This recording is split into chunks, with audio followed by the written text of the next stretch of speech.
Ladies and gentlemen, boys and girls, mothers and fathers, brothers and sisters, aunts and uncles and cousins, of course, and abuelos and abuelos, or if you prefer, grandmothers and grandfathers, and baseball fans everywhere, welcome to this edition of the Valley Baseball League podcast. Boy, do we have a show for you. The manna has fallen from heaven. Joe's been asking podcast after podcast for gifts from the baseball gods. And today, out of nowhere, my phone rang, and Joe is going to get the gift he's been looking for quite a while. But before I go there, let me set the stage for you. A couple years ago, to 2016 to be specific, I was at my first Valley Baseball League All-Star game, and I went through the stands trying to get the baseball scouts to talk to me. I must have asked 4 or 5 guys, and they were all like, nope, nothing. Yeah. With journalists, when you're working in the field, you're used to getting told no. It was a tough crowd. It really was. But I was very fortunate to stumble on to Gene Kerns, who told me a story that I want to share with you now. Here, give a listen to Gene. Well, my name is Gene Kerns. I'm an area scout for the Atlanta Braves, and I've been scouting the Valley League since 1973. I discovered Brandon Beachy in this league in 2008. He came in relief in the 9th inning of a game in Woodstock, and I'm sitting there and really not much happening, and he started warming up, and I said, wow, I better put the gun on this guy. And he was throwing in low 90s, up to 93, 94. But what turned me on was he had a devastating curveball. And come to find out, he was a reliever at Indiana Wesleyan and a third baseman. And he went undrafted in his junior year. It was just a situation where the scouts had missed him. And I went over to him and asked him if he had ever been drafted, because if he had been drafted, I couldn't have talked to him. And he said no. And I said, are you interested in professional baseball? And he said, you better believe it. That's what he said to me. And I said, well, we called the scouting director, and I talked to the coach. And the next night he threw him an inning for me. I saw him 2 innings. And the next day I had him on the way to Danville, Virginia, under Braves contract. He was quite a find in this league, and there are plenty of other players going back. You know, I'm very sorry to say that I recently discovered that Gene has passed on, and he is going to be missed. He is really going to be missed. But he was my first introduction really to baseball scouts. I remember sitting at awe, looking at all. I don't know if I was more impressed by the speed guns in the stands or the people holding them. But as you all know, if you've been watching our podcast for the last several sessions, Joe's been on and on again. Well, I wish we could get a scout to talk to. I wish we could get someone we could ask these questions. Well, guess what fell from the skies today? Joe, it's your lucky day. Mm-hmm. It's my pleasure to introduce to all of you. Joe, you first. Say thank you. Say thank you to the baseball gods, Joe. All right. Thank you, baseball gods. Thank you so much. Now that was heartfelt. You don't want to make them mad, especially after they brought you this great present. The great present today for all of you who haven't had a chance to unwrap it is Bobby Humphrey. Bobby, as I understand it, you used to be with the Mets, and now you've since moved to the Phillies. I just want to take a minute to acknowledge our Philly fan who couldn't be here tonight. Everybody, take a moment to pay tribute to John Leonard, who, as far as I can tell, has never shown up on a podcast without a Phillies shirt. He says he has, but I don't believe him. Bobby, welcome to the Valley Baseball League podcast. Thank you. Thank you very much. Hey, so for people, let's do it this way. What would you like people to know about you, Bobby? What's your day job these days? So I'm a 5th grade teacher in Albemarle County, Virginia. And then, of course, I also do a lot of coaching. I'm an assistant softball coach at Bridgewater College, head coach for the 16U Esprit softball team based out of Boise, Idaho. And then I do lots of different hitting and catching clinics, kind of, wherever I'm called to go, basically. And then I'm an associate scout with the Philadelphia Phillies, just to make that clear. I'm not an area scout. In fact, that's not something I necessarily desire. But yes, I was with the Mets for 11 years, and now with the Phillies, even though due to this hiatus, I've done very, very little since joining the Phillies. Yeah, tough time. Hey, when did you come on with the Phillies? It sounds like it was just real recent. It was in the fall. So the Mets made a lot of different changes. And unfortunately, my supervisor, who I'd become really good friends with, was one of those changes. And so, scouting is about being with the right people, not necessarily a particular team. And And when those changes were taking place, he recommended two teams, two individuals really, to pursue. And the Phillies guy was the first one. And I dug a little bit more deeply on that, and it turned out to be a good thing. And hopefully it's going to continue to be a good thing and keep going. So, well, if manna can fall from heaven to benefit Joe, I'm sure it can fall from heaven to benefit you. There's a bunch of stuff I want to dig into there, but I know Joe's going to come after me with a baseball bat if I don't just shut up. Joe, this is really your show. What questions are you dying to ask Bobby? Or what have you've been on about this for a while, man. I don't want to hear any complaints after this podcast. Okay. All right. All right. Well, Bobby, thank you so much for giving your time. And of course, I am going to make you speak for the industry of baseball scouting. So hopefully that's not too much of a being on the spot for you. Be gentle. Be gentle. Yeah. I'll do my best. I hear and, again, as an associate scout, I'm not going to be able to provide as much as area guys, but hopefully in 12 years of experience, I'll be able to come up with enough. So Graham's right. We've been talking about having a scout on the show since we started doing the show, 30-some, 40-some episodes, however many it is now, and for various reasons. But it really came to a head when we were talking with our stat man, John Leonard, who dug into the last 10 years of the Valley Baseball League and put together the all-decade team for the 2010s. Yeah. And, he would read these names and give their stat lines from their chosen season. And, my mind was blown, my jaw was dropped.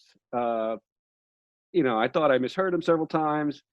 And then he said, these guys didn't get drafted. Some of these guys didn't get drafted. And some of them did. A lot of them didn't. Right. And so I need some explanation on that part. But I also, before we get to and I'm not going to ask you about specific players because I'm sure you probably don't remember them. But not all of them. Yeah. For instance, I'm sure you don't remember Brad Zebedis from Strasburg, who played with the Express in 2011. He was the league MVP that year. Hit .420 over a 42-game season, .490 on base percentage, and a slugging percentage of .638 in 174 at bats, and took a couple more walks than strikeouts. How does that guy not get picked up?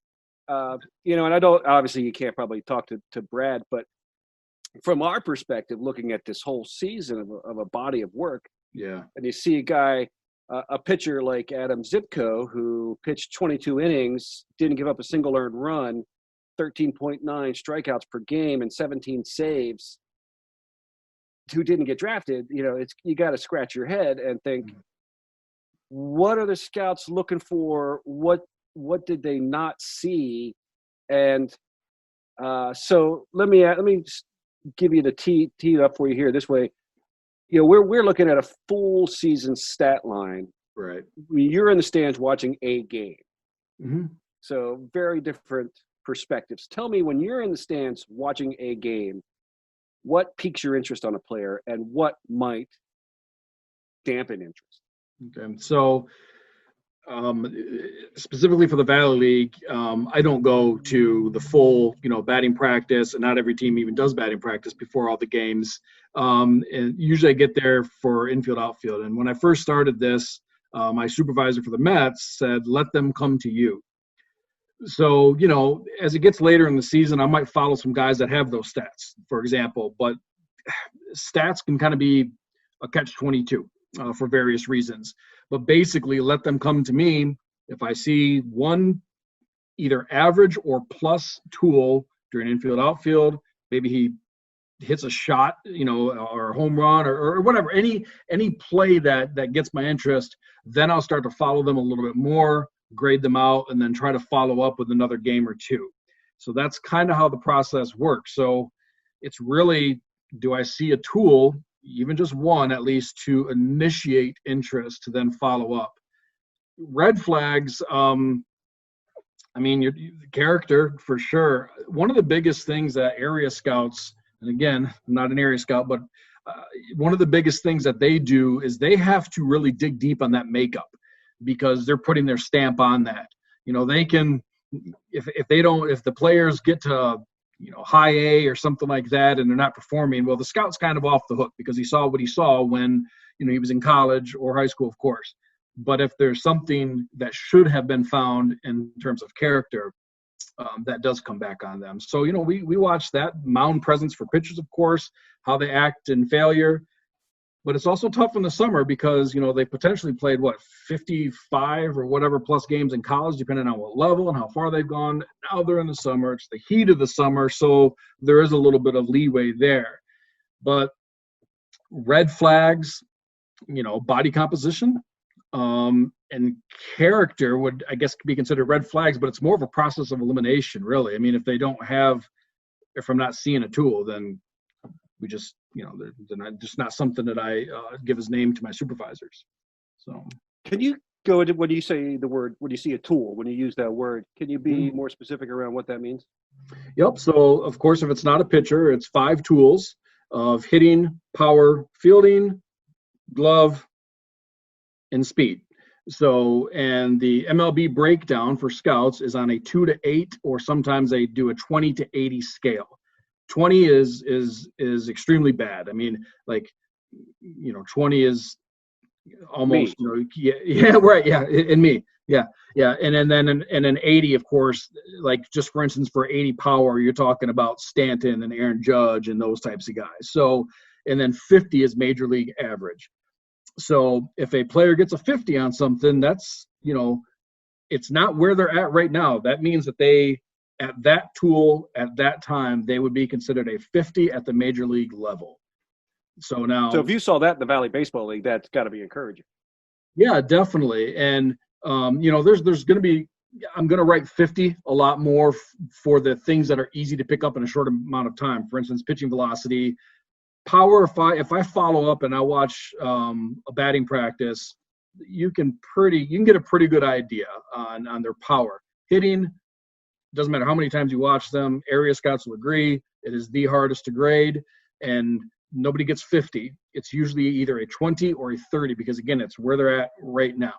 And then I'm kind of rambling here, but then it's typically most scouts are going to give a projection. So if I watch somebody hit, I might do like a 20/40. But again, I'm seeing them hopefully 25 to 30 times to give a confident hitting grade, if that makes sense. So again, the slash is then the projection. So.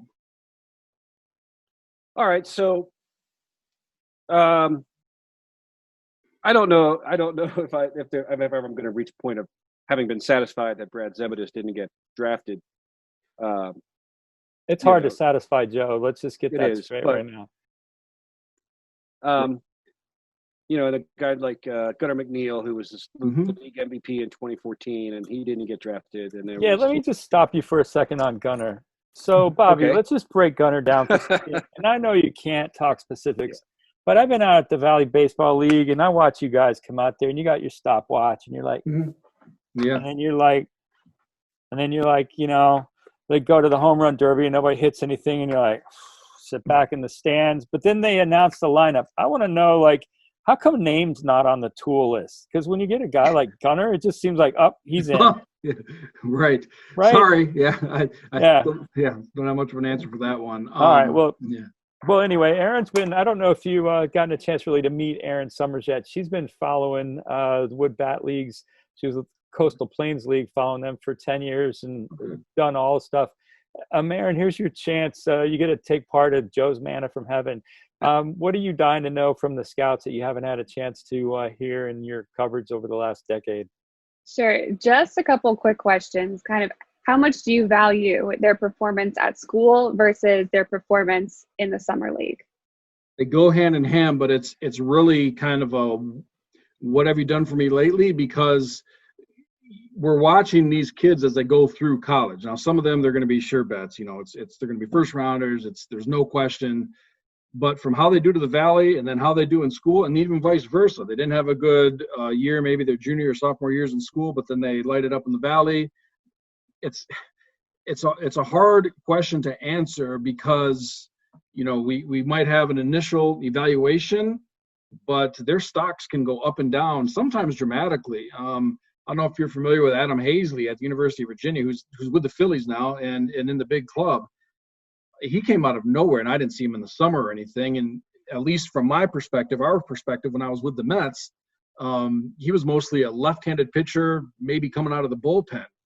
Well, then he just sets the world on fire, and he's drafted high, and he's in the majors extremely fast. So it's a tough question to answer because it's just not that black and white. And there's so many variables, and it's really how are you performing when it matters the most, which is, when your evaluations are leading up to the draft. Now, the tools don't typically change, but you can have good tools and still not necessarily perform. And then that's when there's those conversations way above me that are, determining when and if they're going to be drafted and how much money. So. Well, with as many games that the players have between college and summer league ball, how many scouts vouch for a player? Or if one scout likes him one day, is that good enough for him to be on the list? Not necessarily. So, I'm the low of the low when it comes to scouts. And, I've developed good relationships with my supervisors. If I vouch hard enough and I say, hey, this is something that absolutely has to be seen, then most of the time that's going to happen. But it depends. There's a hierarchy in scouting, obviously, like there is everything. But it kind of depends on just how good they are, because if they're going to be a later round draft pick, then the area scouts are going to put them in and they're going to push for them when the draft day comes. And then the better you are, the more people are going to see you. Some teams have, for instance, guys that go out and just look at catchers. Most teams have a pitching guy that, again, he's higher up. It's not an area guy. He travels the country. But beyond the area scout, it's then the cross-checker. When the cross-checker gets involved, that means you're probably a pretty hot prospect. And then from there, you have, scouting directors and things like that. And once you get to that point, you're probably a top 5 round draft pick. So the Valley League has what they call the All-Star Showcase. Other leagues have their various degrees of an All-Star game. How important is it for a player to get into that game, and what type of exposure do you think it gives them as far as scouts are concerned? Basically, getting there is getting your foot or getting yourself in front of the scouts, right? So, but is it important to make it? Meaning, if you don't make it, does that mean you're not going to get seen or looked at? Well, not necessarily. However, it's going to be harder for you to get seen in the summertime because most scouts, especially now, they did more so when I first started, but most scouts don't run through the Valley League regular season games. They come just to the All-Star game. So, but again, making the All-Star game is irrelevant in terms of the honor, if that makes sense, but it's relevant because you're in front of the scouts. So hopefully that makes sense. So, and I'm sorry, did I miss the second? No, you're fine. So just once a player is drafted, how often do you reevaluate them? When is the scout's job over? When they sign a contract. So the MLB draft is easily the most complicated draft system in sports. I mean, I do my best to study and talk to my colleagues and things, but there's some things that happen in the draft and don't happen that I'm still, after 12 years of doing this and even being a baseball player and fan my whole life, still don't quite get. But I mean, sometimes kids are drafted because there's not much left in terms of spots in the minors, so might draft them to develop a relationship, or maybe if somebody gets hurt, this guy can slide in, and that's when you see some of these kids will end up going to the Valley League and then be reevaluated. That has happened a couple of different times since I've been a scout, particularly for those Valley League players. And then for one particular that I'm thinking of, he was drafted because, good body, left-handed, hard thrower, but they weren't, I guess, convinced necessarily to sign him. Okay, so he comes to the Valley. The area scout and I believe the cross-checker both followed up, watched him a couple times. He did poorly, and he never got an offer, even though he was drafted, but he never got any sort of contract offer. Okay. So I'm sorry, go ahead. No, I just one more question, and then I can stop hogging everything, guys. No, mana's fun, right? I mean, once you get the mana, it's hard Great to stop. stuff. You mentioned that if somebody becomes a character issue or had a character issue, that would count against a scout after they were signed and it came back up, possibly. So what is your track record as a scout? I mean, how closely do they go through and match you with how well your prospects did? I mean, how are you graded on your job, I guess? I'm not at all, because ultimately, well, I'm not. It's a nice job. That's like a weatherman. You can be wrong all the time. Right? No kidding. Sign me up, bro. So my, how I'm evaluated or judged, if you will, is my professionalism and the accuracy of my reports when I give them to my direct supervisor. But ultimately, it's all up to him. Now I have on my computer files of everybody that I've evaluated and recommended in the draft. Recommended from the Valley League to be drafted, and which of those did and did not get drafted. So I have all of those just for it's more my personal growth to kind of see, okay, here's where I hit it and maybe miss some here. So, but that's all on the area guys. And fortunately at this point, when I give a strong recommendation or otherwise, it's been taken seriously, but that's really as far as it goes. Well, so yeah. I mean, as an associate, you're not graded that way, but the area scouts would be. I don't know if they necessarily are graded that way. It's just, I don't know that they have performance, evaluations. And if they're beating the path hard and they're giving good, honest reports, and they're again digging into that character and maintain professionalism, that's really what's being asked. Now, if they completely blow it, then obviously there's going to be an issue. I mean, somebody makes the major leagues in 2 years and is in the All-Star game in 3 years, and they said he's never going to be any good. Well, I suppose that's probably going to be an issue. So yeah, I'm dying to talk about that just for a second, because from the movie TV production side, I had a friend who went out to California to pitch done an electronic game, and he ended up walking into one of the major studios, and the guy's like, "What's your pitch?" And they're like, "What's your attitude about it?" And he said, "Well, a couple years ago, somebody came in here and pitched me on a show where people showed off their home videos, and I passed on it." Okay. And it turned out that was America's Funniest Home Videos. And his punishment for the rest of his career was listening to every pitch that came in. Sorry, not a baseball term, a movie term. Every pitch that came in. And I'm just curious, man, what kind of crow I mean, you don't have to name any names, but have you heard any, do they have the downside in baseball the same way they have in LA? In terms of, okay, so I'm following you, but in terms of what? Well, so a big player, while you were just talking about a player who rose to greatness in something like, I'm just going to exaggerate here, a couple of innings, and all of a sudden he's in the major leagues before that one game's over, and the scout who passed on him, what kind of homage does he have to pay or she have to pay to Major League Baseball?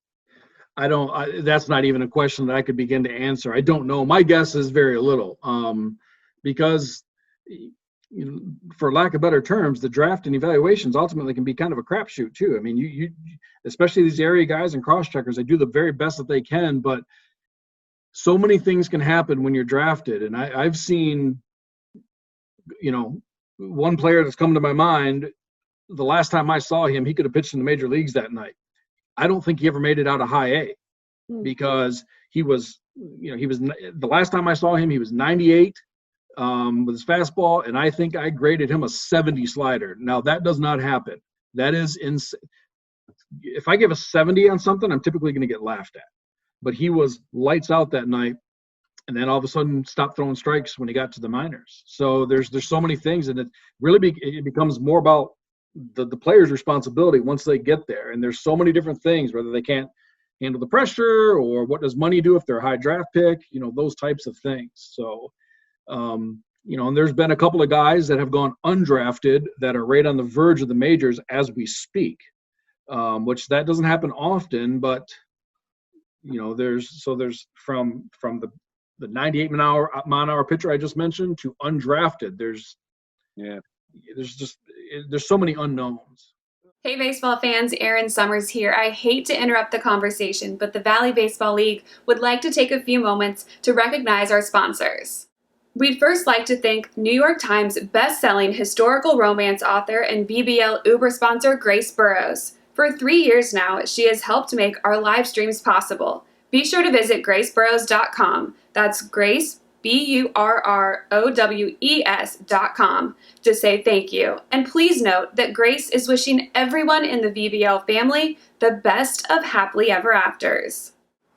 We'd like to thank the Miller Auto Group, proud sponsor of the Northern Division. Although car buying may not be a necessity at the time, the Miller Auto Group would like you to know that they are here for you whenever you are in need.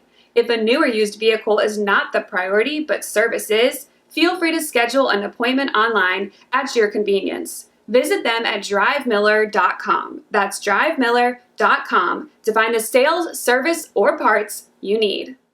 We'd also like to thank 47, sponsor of the official on-field cap of the Valley Baseball League. Shop your favorite headwear and apparel styles at 47brand.com.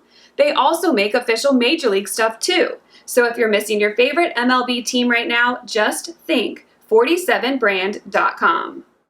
We'd like to thank Stephen Toyota in Harrisonburg, proud sponsor of the Valley Baseball League Southern Division. Save time when shopping for your new Toyota, Toyota Certified Used, and Stevens Select vehicle when you start your deal online with Stevens Toyota's online shopper system. Visit us today at stephentoyota.com. That's stephentoyota.com. We'd also like to thank Rawlings, maker of the official baseball of the Valley League and Major League Baseball. And finally, we'd like to thank Signs USA for providing awards and banners to the league. When you need a sign, award, or banner, thank Signs USA. SignsUSVA.com. All right, baseball fans, now that we've paid tribute to the sponsors that make what we do at the Valley League possible, it's time to get back to the conversation. Bobby, your insight is incredible, and I really appreciate you joining us. While we got you here, I want to ask you a few more things that reference back to some of the other conversations we've had here in our series of podcasts. But before I get to that, let me ask you this about scouting and success in the professionals like you were just talking about. How much does, from a player's perspective, luck play into whether a guy gets a shot, is found by the scouts or isn't, and has an opportunity, and maybe the 98 mile an hour 70 slider guy, was he just on fire that night and he didn't really have it, or what? How much does luck play into it, in your opinion? Well, the guy that I referenced, that was 98. He did it for 3 years before he was drafted. So I mean, and then he just So he was in the top 2 rounds. Luck. So what they always say, right? It only takes one. It takes one team and one scout to like you. And I've certainly been at games where I did not particularly give a strong recommendation for a player, but then he goes higher than I expected, and doing well throughout the minors and potentially getting up to the majors. So I don't know. I guess in everything there's a little bit of luck, right? I mean, maybe you put on a show one time in front of scouts, and then another time you just don't have it. So, and is there a situation where a player who, say, is a first baseman, but the market for first baseman isn't strong that draft season, and therefore he doesn't go very high, or doesn't get a good shot, where if he had been 2 years later, he might have had a better opportunity? That kind of luck. No, I don't think that really plays a role, because especially used to. Hope we'll see what happens next year, but you have 40 rounds, and if you're good, you're good. The market, or even what a major league team has. I mean, the Angels aren't going to not go after a center fielder because of Mike Trout. I mean, so it doesn't matter if you're good and the team likes you, they're going to find a way. So. Okay. And plus, there's so many. It's just like high school to college, maybe not to the same degree, but from high school to college, what happens in terms of positions? There's lots of changes, right? I mean, college coaches, and I can speak about this, of course. What are we going to recruit the most? Right up the middle, including shortstops, and then shortstops. So we'll probably move them around, most likely. It's maybe not quite that extreme when you get drafted, but again, there's lots of projection. So if I see a shortstop or whatever position, oftentimes what's happening in conversations with supervisors and the scouts around is, well, where do they project? So maybe a second baseman, maybe they put on some weight, moving to third base. He's a power hitter, doesn't have the range to play shortstop, things like that. So, all right. Now, and you just referenced the draft being brought down, cut down to 5 rounds, right? Yeah. How does that change your job? Do you not have to find as many guys? Does that put scouts in jeopardy? Well, and I don't know that answer. I hope not. Yeah. Unfortunately, I don't know. So obviously everything is unprecedented, right? I mean, everybody's just kind of going with the flow here. I've done literally nothing since the last game I went to, which was University of Virginia and NC State. My supervisor has done Zoom conferences like everybody, and phone interviews, things like that. And they're watching film and just trying to get some idea of which players are going to fall where. And it's really based on past success now, right? Like last year and leading up type success. So I just have done so little at this point, and it's sad because right now I'd be gearing up to hit the Valley League. End of this coming week, I guess. So, yeah, Friday. Weekend, yeah. Yeah. So right now everything is just on hold and hiatus. I mean, I might be hitting some county league games here in the Valley, which is men's league, because maybe some of these local college kids will come in and play. So, but I don't travel far enough to go to the Coastal Plains League, for example. That's just not something that I'll be asked to do. So.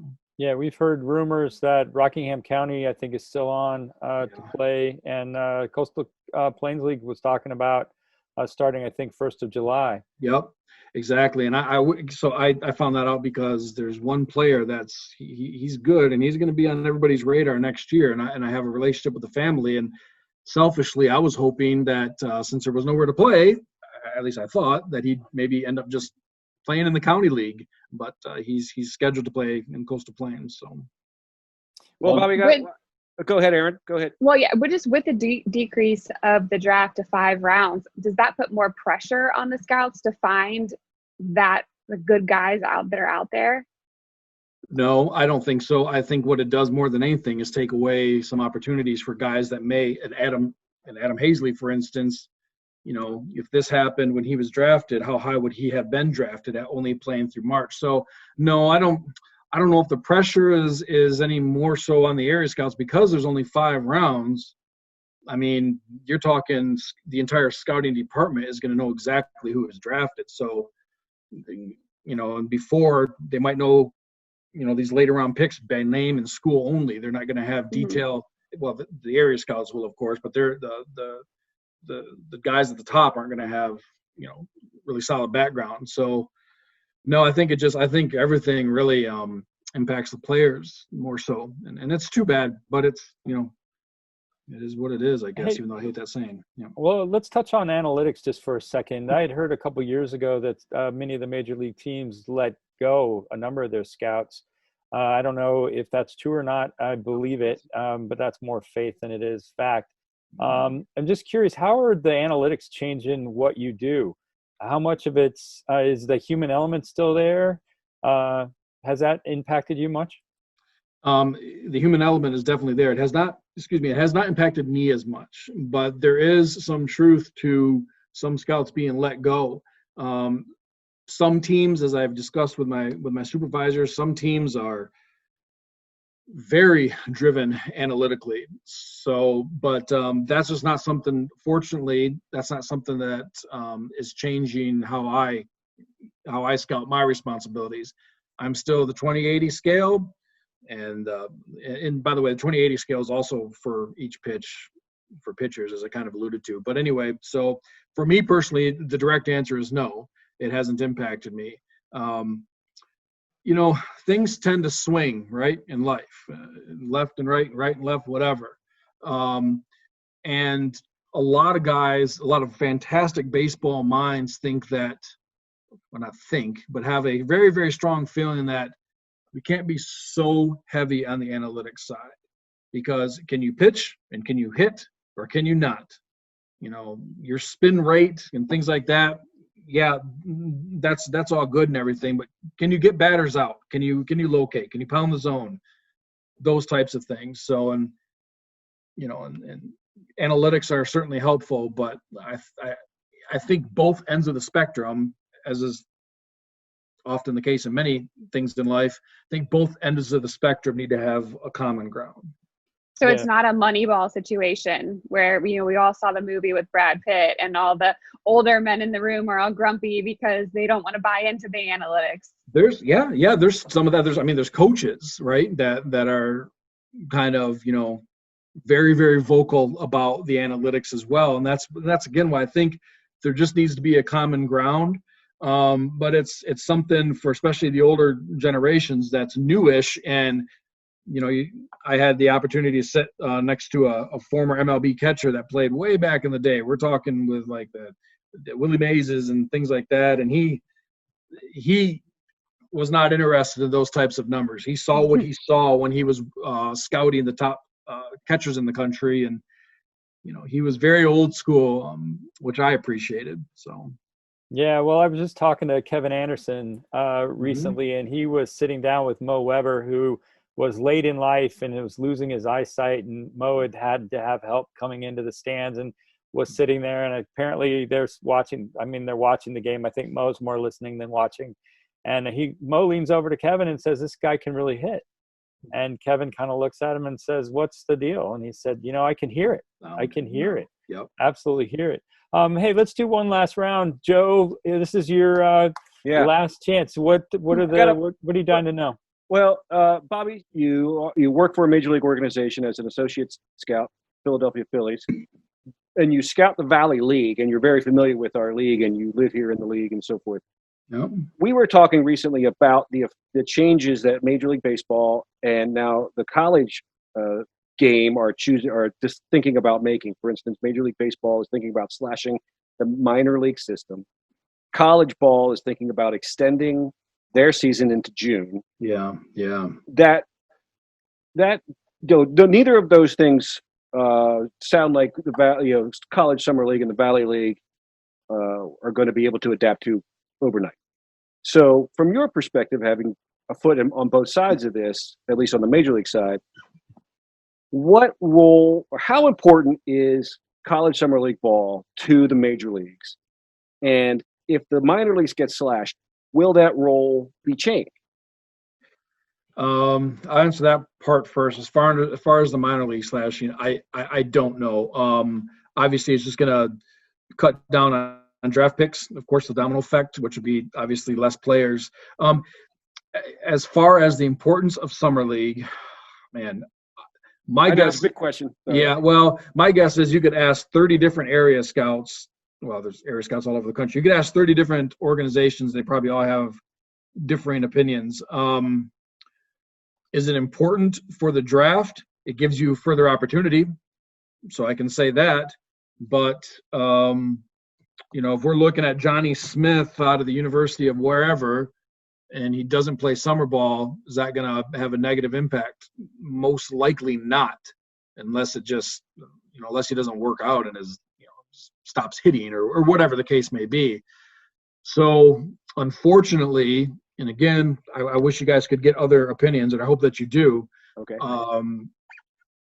For the draft specifically, I don't think it's a big difference to have summer ball. Now, selfishly, of course, I mean, as a teacher, get the summers off, and that's my livelihood in the summer is hitting these games.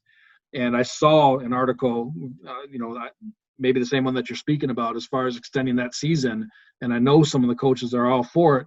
And that was my first thought too, is, man, you're going to kill potentially. Now they could probably finagle it somehow, maybe have a 25 game season or something like that. But you're talking some really neat leagues around the country, Valley, Coastal, Cape, Northwoods, Alaska, especially. So I don't know. Those are the unknowns that I don't know. Well, I can't say thank you enough for letting me grill you and help satisfy my curiosity and bring me down, my temper down a little bit on this. But really great stuff. Thank you so much. Hopefully we'll have you back sometime. Well, while we love Bobby, don't thank him too much, because I'm pretty sure Erin might have one more question she wants to ask before we wrap it up. I'm sorry. No, not at all. When you go and you see a player, whether it's you or other scouts, how much emphasis is put on their present ability versus what you assume to be their future potential? Their present ability. So everything is so they're graded on projection and current, right? So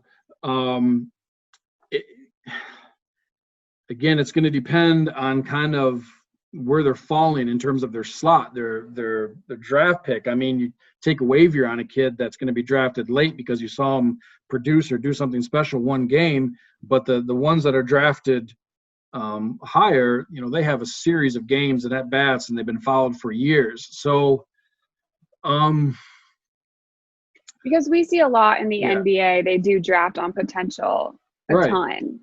But you kind of feel like what a player has as far as their tools currently is Yeah. going to translate. That's not really going to change. I would, again, this is just me. This is not me talking for other scouts.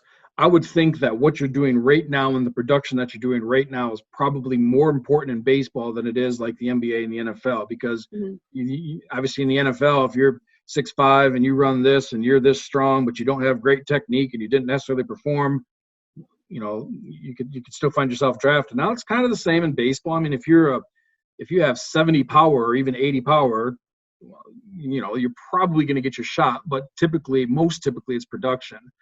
In fact, I've seen an 80 power not get drafted, actually, and he played in the Valley League too. So, but I think it's more about the production right now in combination for how do your tools project, especially once you get to that high A and into double A level. Yeah, and hey, just to kind of bring Kevin Anderson back into the conversation, one thing he was saying about baseball is he was saying, in baseball, unlike other sports, you can come from anywhere. Whereas if you're an NFL player, you're probably going to come from the Power Five. Yeah. Just any comment on that? Any thoughts on that before we close this out? Not really. I mean, there's certainly truth to that. And where does everybody go when they talk about the potential for Division III? Billy Wagner, because he was drafted out of the Division III level, of course. As an associate scout, and again, this is going to differ from area scouts. As an associate scout, I love getting to those D3 games because I want to find it. I want to see, okay, do I have somebody here that I can be really, really confident and tell my area supervisor, look, you don't go to this ACC matchup this weekend, okay, with, 12 different prospects, because you got to come see this Division III kid pitch or whatever it may be. So for me personally, I love hitting the Division III level because I'd love to find that diamond in the rough, if you will. But I think the talent level is increasing at the Division III level because there is less of a willingness to wait to play in our youth. So, if I can go to Division III school and play right away and dominate, I'm going to do that instead of going and sitting for 3 or 4 years at an ACC school. I'm not going to sit all 4 years, hopefully 3 years. But then the difference is the level of competition that you're playing against is also going to hurt you. So that's where the negatives come in, because, if I'm a really good hitter and I might be hitting 450 and leading the nation in home runs, but I'm also seeing 82 miles an hour down the middle, or if I'm pitching, I can throw a fastball belt high at 90, 92 and just get everybody out. Whereas, you get drafted and hit single A, things change quickly. So. Well, I'm sorry to do this to you, but I have to throw one more fastball at you, and it's just because I recently put up a podcast about the U.S. Olympic gold hockey team. And the reason I put it up is because we had a couple guys come into Charlottesville, Rick Spires and also Michael Wolanski. And you know what? They rose to the occasion of that game. And so one of the things that really challenged them was being on a big stage in front of big talent. And you know what? They rose to it. And that's something they were talked about. Recently did an interview with Jim Craig and Craig Patrick, who were from the Miracle on Ice team in the 80s. And they said, when you're on a stage like that, it's fun. And I'm just kind of curious, in your experience, your 12 years doing this, is that something, I know it's not a tool per se, but is that something you're kind of able to spot or on the lookout for? Yeah. And that's a perfect example with, I got to remind how to say his name, Wolanski. Yeah, well, I say Wolanski, but I'm pretty sure it's pronounced Wolanski. Wolanski. That was one of the things, and if I were to open up my files right now, I have that written in there, noted. Here's a Division III prospect, barrels up everything, and I gave the whole breakdown. I even did a comparison of a Valley player from when I first got started, who's now in the majors, and that was the one thing is in that championship round, how he came through in that situation. To me, that was important. D3 player.